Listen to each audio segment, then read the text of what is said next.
And welcome into Facebook and Pressbox Live.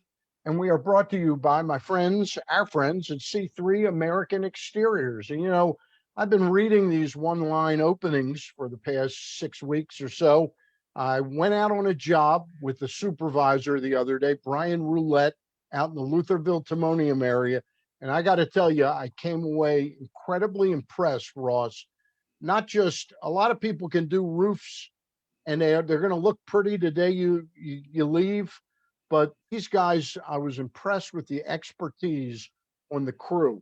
The management expertise is really there. Brian Roulette, one of the site managers, really knows his stuff about these roofs. So now, not only do I know the owners of C3 American Exteriors, I know one of the people on the front line, and I trust them. It's a big expenditure, so do it right with Yes, C3 sir. American Exteriors. Go to c3america.com now to get a free roof inspection.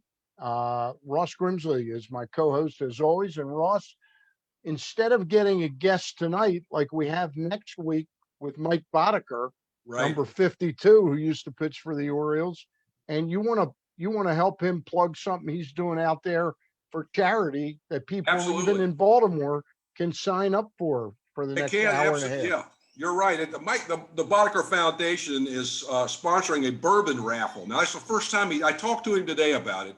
Yep. And the first time they've done it, it goes to the Children's Mercy through the Oncology Family Support Fund. You can go online to the Boddicker Foundation and get tickets. $5 a ticket.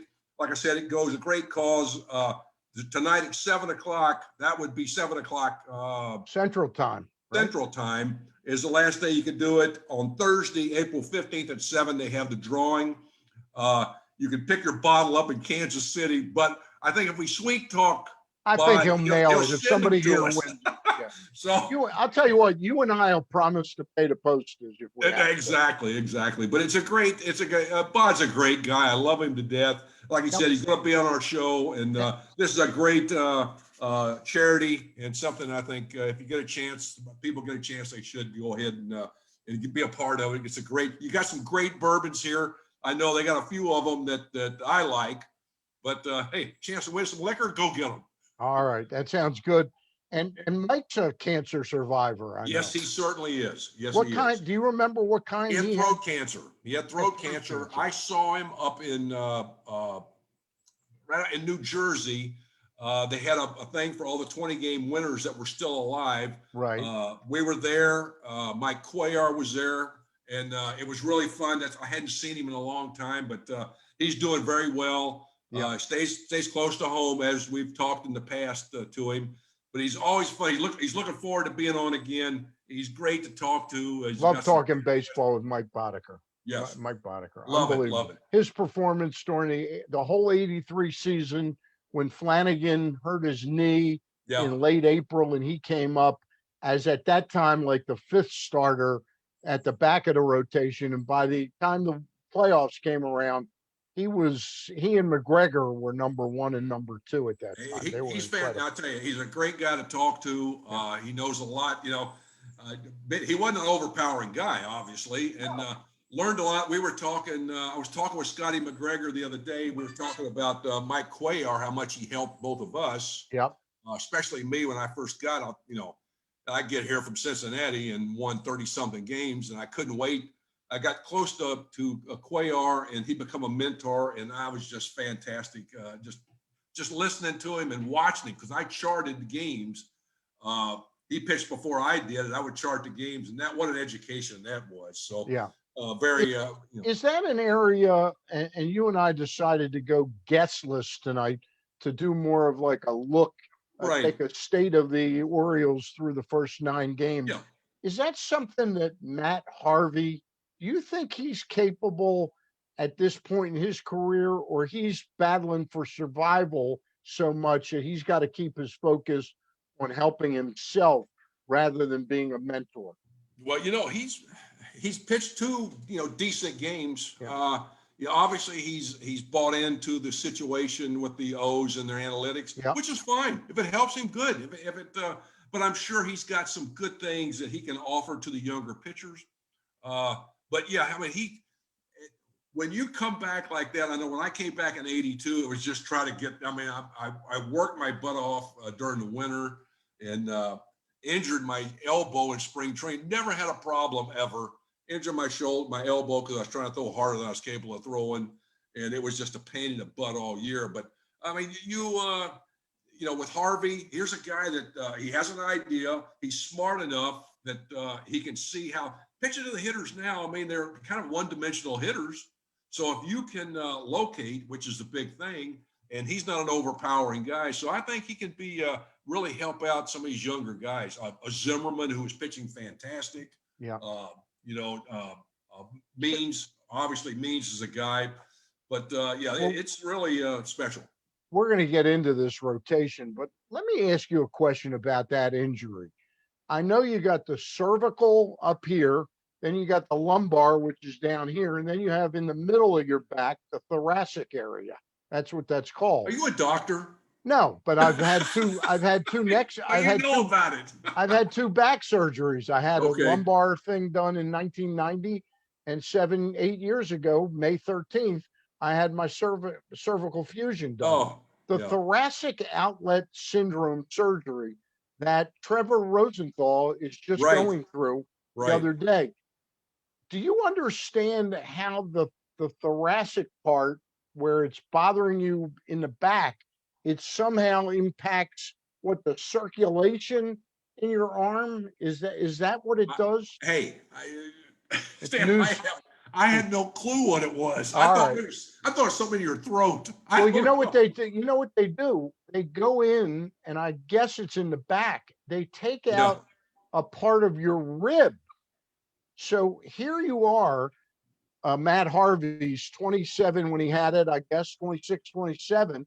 Forget that his arm hurt. He had already had Yeah. Tommy John surgery. Now he's got to come back, and he's used to his body feeling and being a certain way, and now Right. he doesn't have that same harness in the middle. That must be an incredibly difficult surgery to come back from. It Well, seems not a like. lot of guys, from what I understand, not a lot of guys come back from that and that are successful. So that's saying something in itself right there. But I mean, you're feeling a certain way when you're pitching, when you were pitching good, or when you're pitching, you feel a certain way, and then all of a sudden you're not feeling. Now you got to retrain your body. You've got to retrain how you anchor your body to do Yeah. all the other mechanics that go into pitching. It's a feel thing. I mean, once you get a feel when you do something right to repeat it, you know, you got that. But then if it doesn't feel, and you know, it's a feel thing. I got to tell you, I'm not saying he's exactly close to being a good starter again. Right. These are encouraging outings, his first Yeah. two. But I'll tell you what, he's probably gone further coming back from this surgery than anybody else I can think of right now. Well, you know, he's not going to pitch. You're not going to go out and throw 9 innings, I wouldn't think, unless No. he throws a very few pitches. But he's a guy that's going to 8 innings for the Orioles, and he's an older guy, obviously a pretty decent person, Right. that he can help the young pitchers. And that's a big thing for this organization, is to get not only because a lot of your coaches, you know, even in the minor league, have never played in the big leagues. Yeah. Some of them never played professional baseball. So you need people to give this input and information that can help some of these guys get over to the next level. Well, the Orioles are 4-5 after 9 games, Ross, but it's almost been like a tale of 2 seasons already. 3-0 in Boston, and since then 1-5 against the Yankees in New York and Boston and Baltimore. And I think we'd both agree that they let one get away Saturday night against the Red Sox that they could have and should have won. Yeah. And they let that one get away because they don't have a lockdown closer. No, I mean, you got you know, Valdez, who is not your prototypical closing type guy. Even though, you know, when he elevates a ball in, he's got a lot of trouble. I mean, most people do, but he don't have the extra zip. He's got the change up, which is outstanding. But it was flat, it was up, and but I mean, everybody turned on him in a hurry. One bad outing, you know. It's like with I think Mountcastle or some of the other guys. They you know, you struggle a little bit. This is I mean, it's more or less you get these baseballs and bats. Here you go, guys. Hopefully whoever's left standing at the end of the year moves on to the next step. And that's what this is kind of like. The thing that's kind of bothering is the mental mistakes. But again, the rundown where they let that second run score. Well, yeah. I'm amazed, Ross, at how I never played baseball at a particularly high level, and I'm not a genius by any stretch of the imagination. But every rundown, I never see them run a guy one way and then give up the ball at the last second. They throw long throws, which gives the guy the chance to keep running back and forth. I'm just amazed by that. And obviously, you should only have to make 2 throws at the most. And most of them, I mean, if you get the guy out, that's a bonus. But one of the things, and this stems from something that happened a while back, the play at the minor league level, obviously they're getting a pay increase. Well, the 2 guys that started all this pitched for me with the Giants, Greg Brushhouse and Oliver Odell, 2 guys that minor league players need more money. Get that. You're right. But what happens is the players, I mean, when I was with the Giants, even earlier with other clubs, we would come out very early to work on these fundamentals. So, I mean, you might, Lenny Sakata, he'd come out at noon, throw batting practice, maybe hit some ground balls. Well, in extended spring, in instructional league, guys don't get paid. So they had a problem with that. So they're going to get paid more money. Well, they're not going to go on the field as often. That was a problem. So now what happens with all the analytics, all the exercises and things that the guys do now with weighted balls and this stuff, that takes away from working out on spending, not doing it, but spending the time you need. Less time in actual practical application. They don't do it. They don't have time to do it because they're doing stuff, analytics, video, weighted balls, exercises, all this other stuff they're doing. They don't have time to work on that. We see some of the stuff that happens. Like no one mentioned this the other night when McKenna didn't go to third base from second on the ball hit down the first base line. Yeah. They're up 2 runs. They ain't going to throw the ball to third base. Well, right. And he hesitated and didn't go. Now, Palmer mentioned it a couple hitters later. But you look at, well, that's not a big thing. Well, in a close game, it is a big thing. Every run's a close. Because that moves the guy to third, especially with no outs. And guys don't do that anymore. But that's kind of the way things are going now. You see a lot of the mental mistakes. Missed the cutoff man. Mountcastle missed the cutoff man. The ball rattles around the backstop and stuff. Guys take extra bait. All these the mental mistakes are a problem. The physical mistakes, you expect that. But these are things that have to be done in the alternate camp, in the spring training. You have to work on these things because if you're going to be a championship team, you can't make these mistakes. So let me ask you a question. That particular pickoff play where they picked off the runner started with Chance Sisco throwing to Mancini. Yeah. Should Sisco be throwing to Mancini or jumping up if the guy's caught that far, running right at the guy to immediately cut down the distance, or is the first thing to do a long throw to the first baseman? I mean, anytime you don't have to throw the ball, yeah, there's a good chance you're not going to make a bad throw. So that's how, I mean, it's just a lot of it's common sense, Dan. And you think about it, God, that makes a lot of sense there. Don't do that. If I don't have to throw it, don't throw it. But So once Mancini's got the ball, I understand him giving the ball up, but he makes too long a throw, right, in my opinion.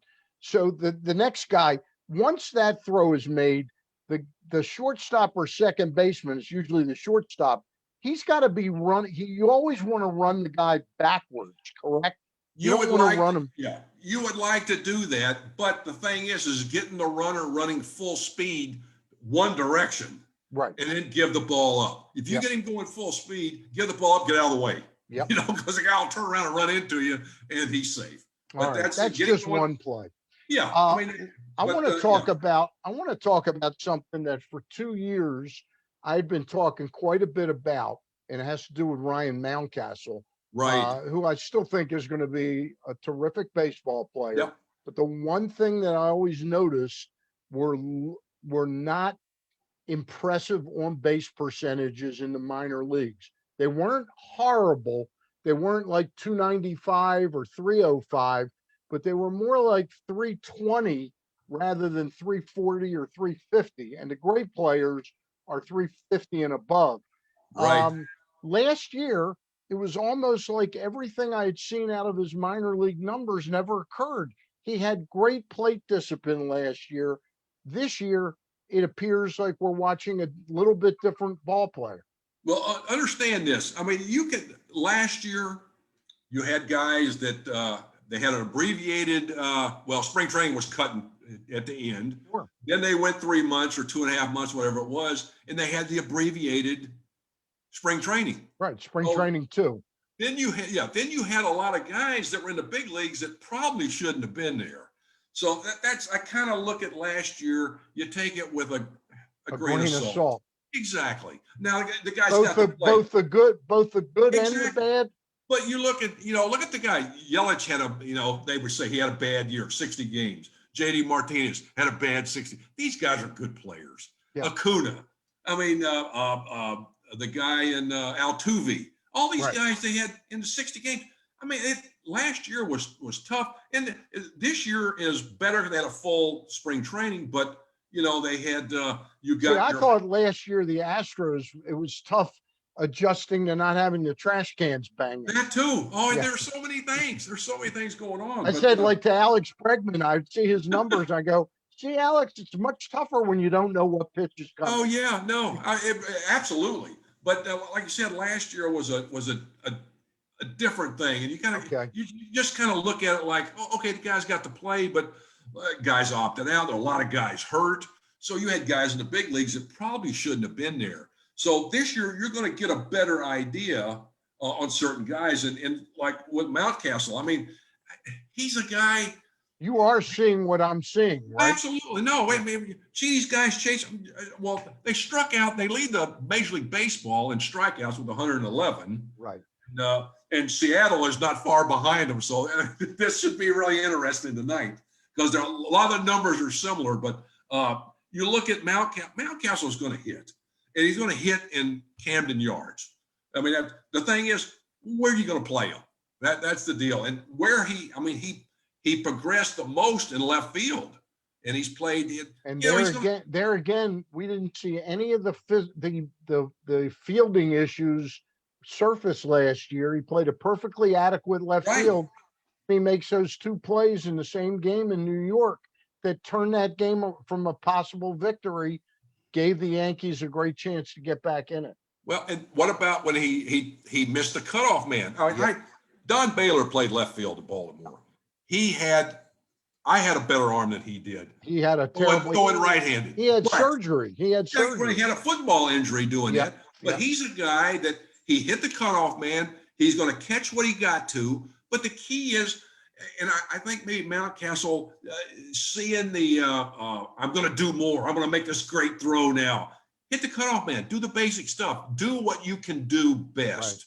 Right. Don't try to do any more because what happens, then you screw up. And that's what we saw. So I think playing in front of in New York, playing in Fenway, coming back here playing at Baltimore, you're going to get some barking at you when things like that go. And we hear it on social media now. And they can say what they want. It does affect you. You're going to start trying to maybe do some things you shouldn't do, but it's a learning curve now.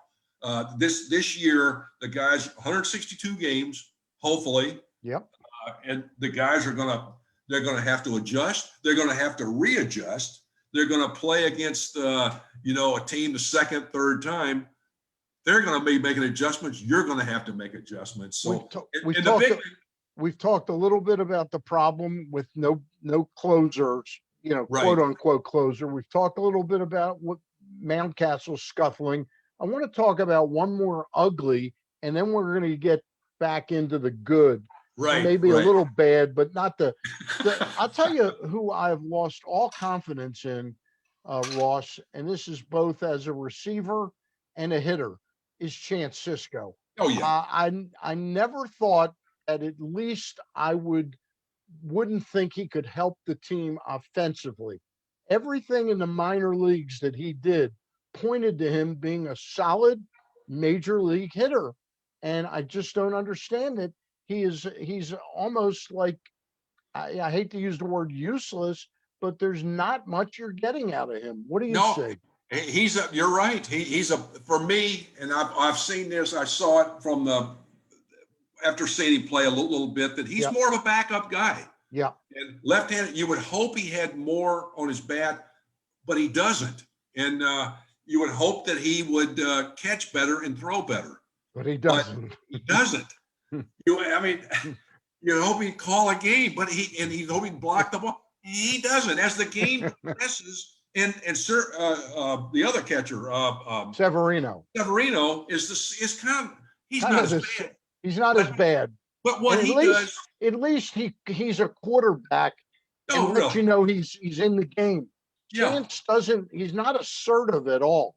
No, well, he's always been that way, and he never asked a lot of questions. I Yeah, got that from somebody there. yeah, But I mean, but you want, as the game, and one of the things you always, how do guys, as the game progresses, people get tired, it's hot, it's miserable, you might be getting your butt handed to you, whatever.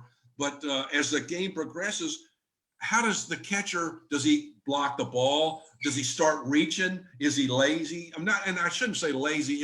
He just doesn't have the energy he had when the game started. That's a lot of guys are like that. And that's what you see with these two guys. At times they'll, a ball be in the dirt, instead of sliding over again, they'll reach for it. And that's the last thing. You just hope that you're scooping it. If you don't, it's pass ball. And we saw that we the saw other that night. the other night when Dylan Yes, Tate. It was clearly a wild pitch, right. but because it's a wild pitch doesn't mean in that situation the catcher shouldn't have caught the Yeah. damn ball. Yeah, the ball, he was set up on the kind of middle end. The ball was away, but Away it's and not. up. Yeah, But and you gotta block that ball. he was slow moving his glove to the spot. And that, you're better catchers, and that's what you want. Now the thing is, the Rushman. Right. This is, and I hate this, that they're putting a lot of pressure on this guy as he's the next Johnny Bench, Right. which he's not yet. Maybe he will be. I don't know, but he's a guy that obviously there's things he has to do to improve.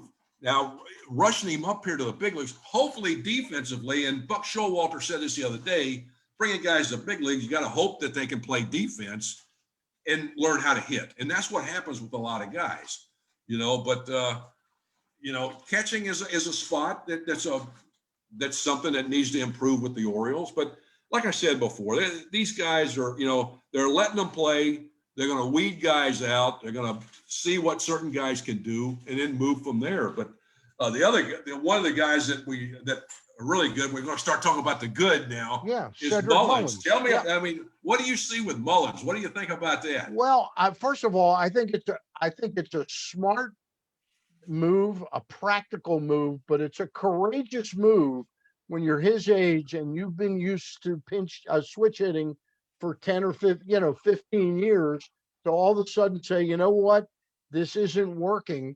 And I think he really probably saved his career by making this decision. What's been very impressive, though, Ross, is you'd like to think, okay, that's going to make him better against right-handed pitching. But he's sticking in, he's holding his own, and then some against left-handed pitching right now. He's 6 for 11 with a double. I mean, on the left-handed pitching. So, I mean, he's hitting the ball the other way, and that's something that a lot of guys now, they don't do that, the ball out over the plate. Even the shortstop, Galvis, started hitting the ball the other way. He had struggled at the plate for a little bit the last couple games. I think he hit some balls out over the plate the other way.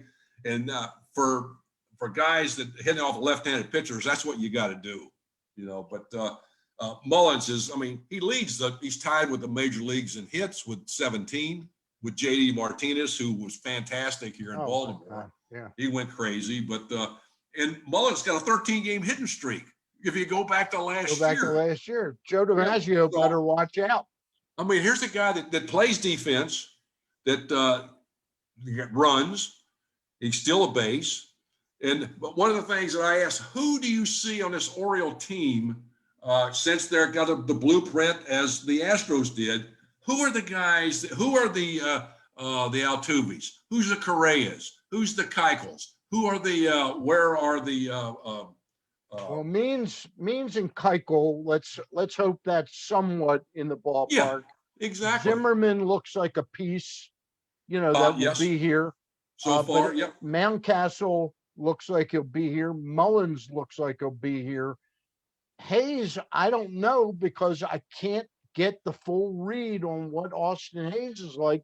Now, in fairness to Austin Hayes, there's a bad, going back to the ugly, the play by Galvis not properly reading that and running, not tagging up on that play caused Austin Hayes, who I'm guarantee you thought that Galvis was going to be, it was the play where Enrique Hernandez dives for the ball. Yeah. He's over at third. Hernandez isn't going to get up and throw Galvis out at the plate. Right. Galvis is 10 feet down the line. He's got to go back, and I'm sure Hayes thought, well, this is going to be a easy run scored. Hayes starts to take off. He hurts his groin or hamstring, stopping to go back to second base. So it's a stupid play by Galvis that got Austin Hayes hurt. There's some things, like a lot of little things like that people don't notice. Yep. But to keep Hayes on the field, to see what he can do in a season has really been a tough thing. It's been a tough thing. Yeah, really hard to do. Especially I got him on my fantasy baseball team. And he had just driven in his first 2 runs of the season on that double, and then he's out for 15 days minimum. Yeah. Let's talk about some of the good, aside from Cedric Mullins. Bruce Zimmerman, you mentioned him. He really looks, I'm not saying he looks fantastic, but from where he was almost a throw-in in that deal a couple of years ago, and I asked him a question after the game, how much the Orioles' analytic approach has helped him, and he says it's done everything for him. It's taught him so much, and he credits his current success and his improvements to Chris Holt and Sig Mejdal. Well, good. That's I tell you, he looks. I talked to Scotty, and when they were in spring training, Scotty came down. We were talking. He says this kid threw it good again today. It's really he was surprised, but he wasn't surprised. But he's maintained a delivery. He's located the pitches. He's changed speeds, and he looks like he belongs out there. Yep. He don't look intimidated. He's goes about his business. He's under control. So that's. I think what he's presented of himself, Ross, and I want your take. He's at least got to have Chris Holt's undivided attention that this is somebody I can move the needle on, and I can make this guy better than we thought a year and a half or 2 years ago.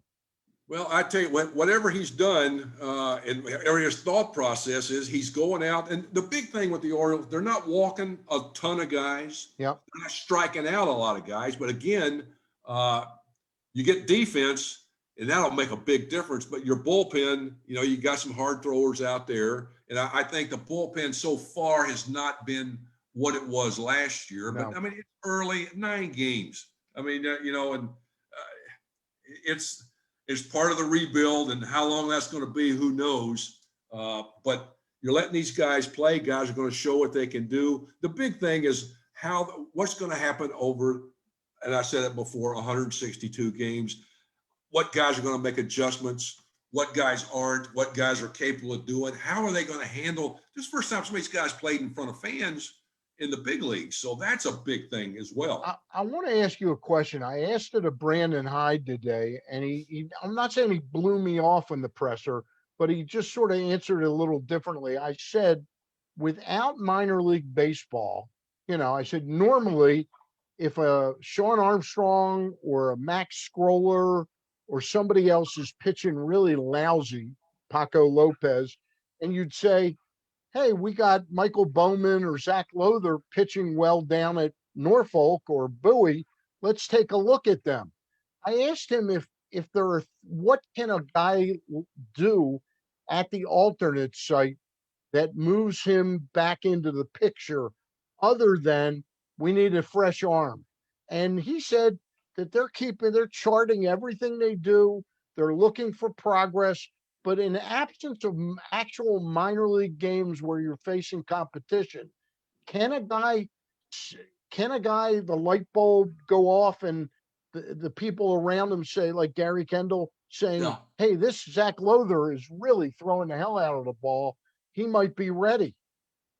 Now, you hope that whoever they're relying on for this information will give them the right information, but the guys they're playing inter squad games down there. They are playing, I think the Nationals have a team in Fredericksburg, if I'm not mistaken. They're supposed to play them. So they're trying to make it as game-like conditions as simulate possible. game. And they're using, I think they're playing 5 or 6 innings from what I was told. Just because they got to keep guys available if they need somebody at the big league level.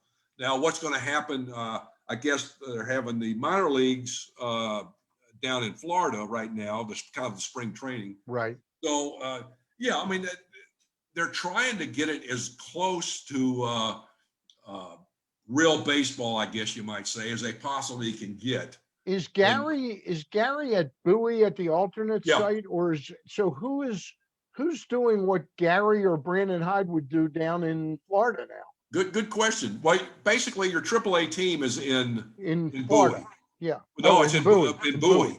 Now, your AA, your low A, high A, and AA are all down at Twin Lakes there. Park. Okay. So, and there's so many players that are looking for jobs, on that. Now, I'm not really sure. Do they keep an extended spring team down there? I really don't know how that works. I'm not sure. I did see where they. And what happens when Bowie starts playing? Where's the alternate site going to be? Will it then become Florida? Well, maybe I don't know if they'll have an alternate site. They may just have guys playing. That's right. They don't need the alternate AAA, site when the minor leagues are playing. Duh. Right. Duh.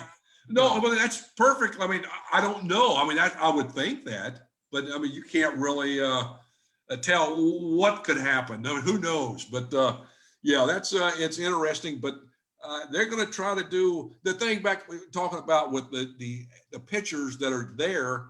You don't want to bring guys up that aren't ready to perform in the big leagues.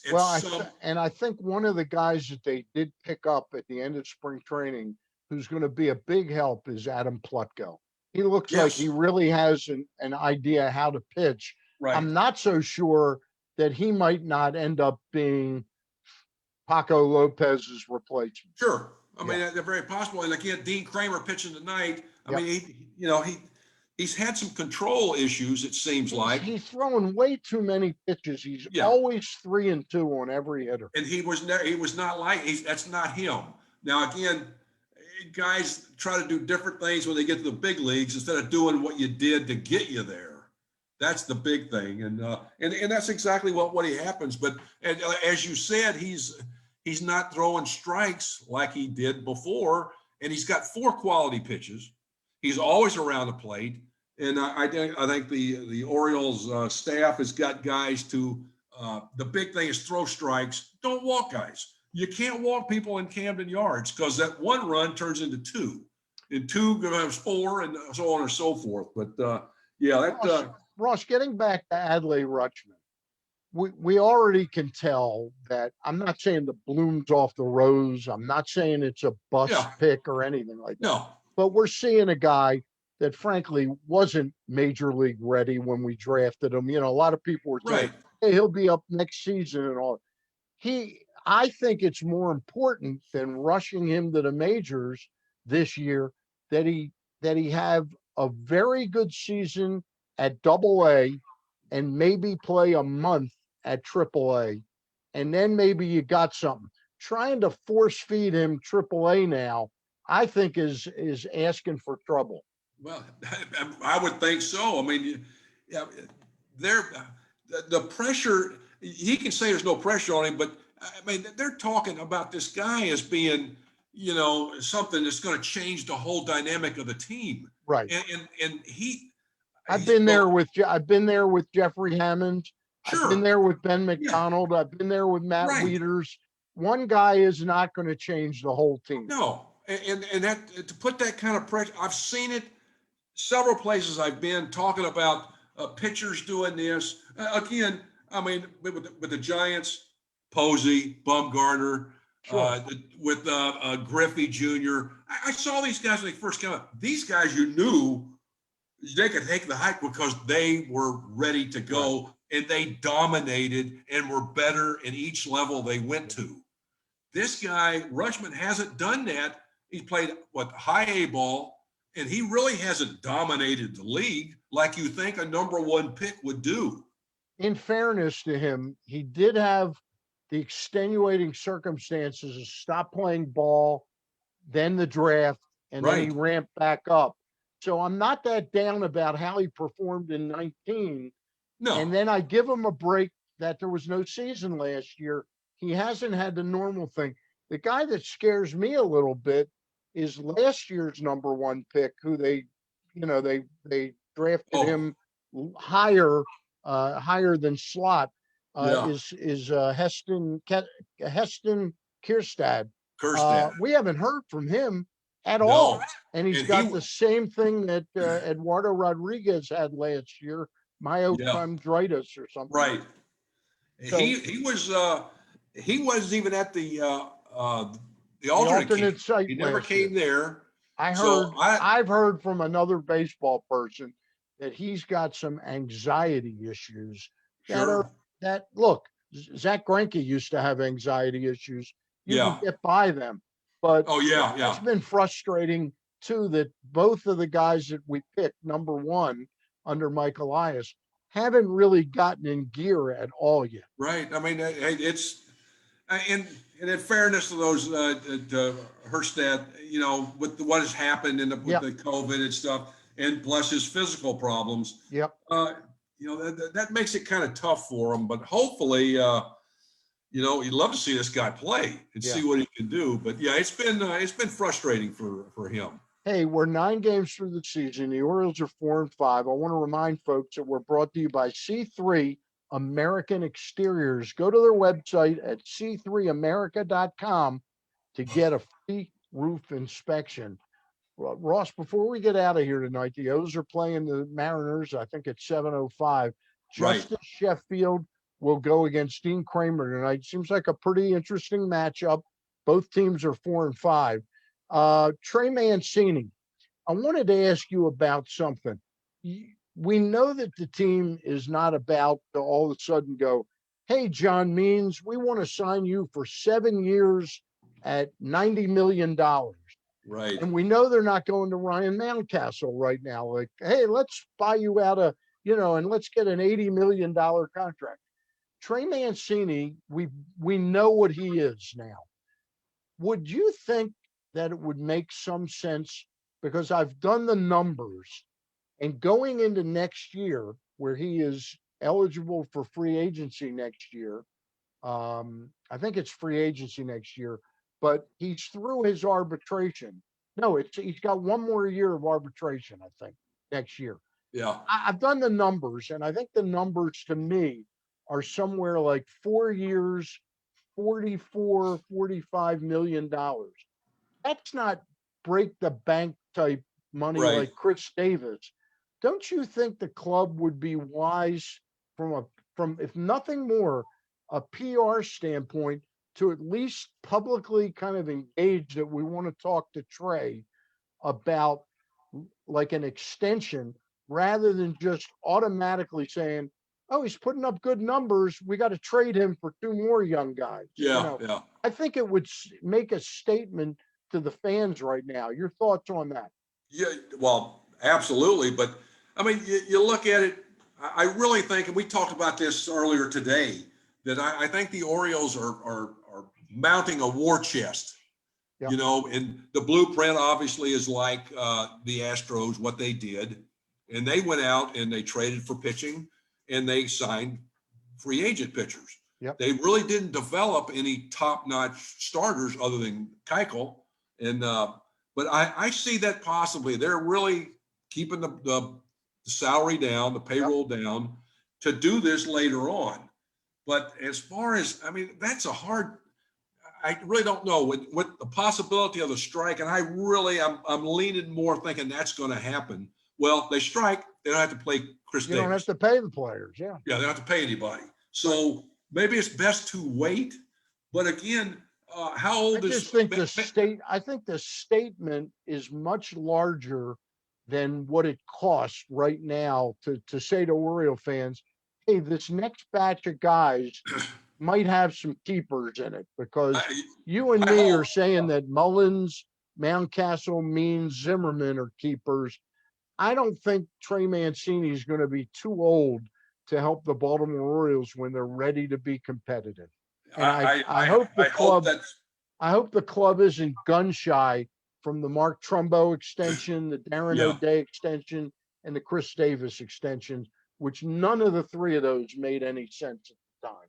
you're right. It's Mancini is I mean, And he's he's like a Brooks Robinson type person. he's a special guy, and Yeah. especially coming back and what he's done in the past, what he done when he did when he first got here, and how he matured and got better and became really a tremendous hitter, and he became a usable outfielder. Yeah. This guy's a special guy.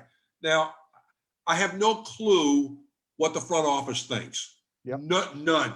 I mean, they could do. Well, they have a poker face. Exactly, really, and Sig they're not Meidel going. used to be a blackjack dealer, so he's got a poker face. So I mean, but you look at, you kind of go by what they've done in the past, but they want to do maybe some different stuff. And with the strike possibly looming, that says a lot what they're going to do and what they're not going to do. But I mean, would you? Of course. I mean, he's the face of this team basically. Now, do they care? Do they care that? I mean, I don't know. Like that. That's to me what I'm saying is I'd like to see some sense that they care more beyond just what fits into the plan. Is like say, hey, you know something? The plan's pretty good. This guy is a guy, we're not going to bust the bank.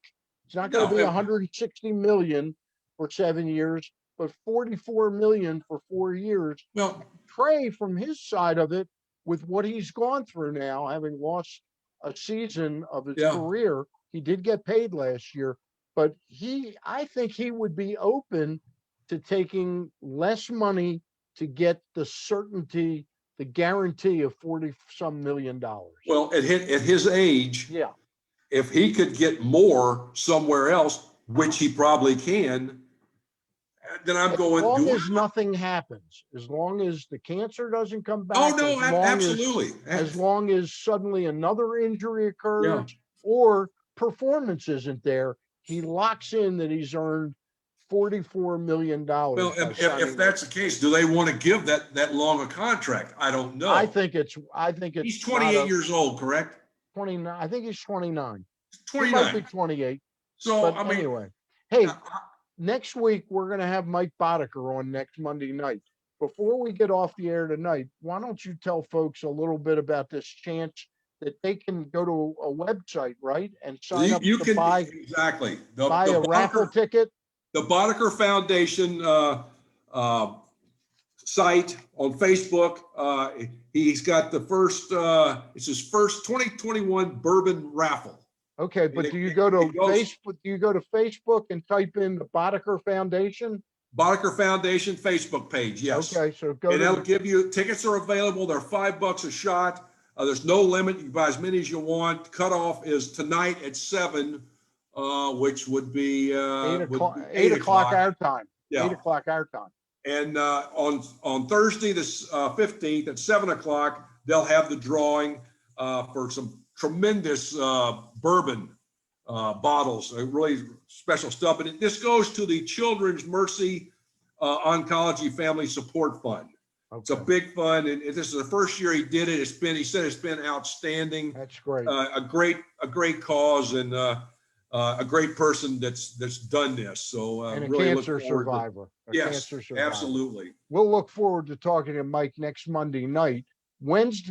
Thursday night, I'm doing my second Zoom this week, Thursday night, not Wednesday. We're going to do it at 6 o'clock this Thursday. Gary Stein and I will have John Maroon and EJ Narcisse. They're teaming up from Maroon PR and Team Services LLC, which is EJ's company, along with his partner Fred. And they are forming another company, and they're trying to get colleges to hire them to handle this new names, image, and likeness, all the stuff that goes around what colleges are going to have to do. So they're looking at, they also already have two schools. They've got UMBC and Virginia Commonwealth have joined on with them. It's called SAIL. We'll have all the details on Thursday night at 6 o'clock. Great. All right. Ross, I appreciate your hooking up with Mike Boddicker.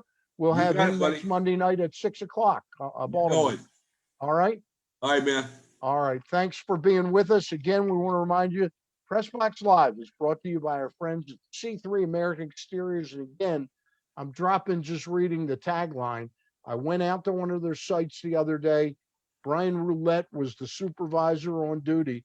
I was amazingly impressed with how knowledgeable he was about how to put roofs on and all the different things that can crop up if you don't do it right. And C3 American Exteriors does it right. Is that in Ross, Towson?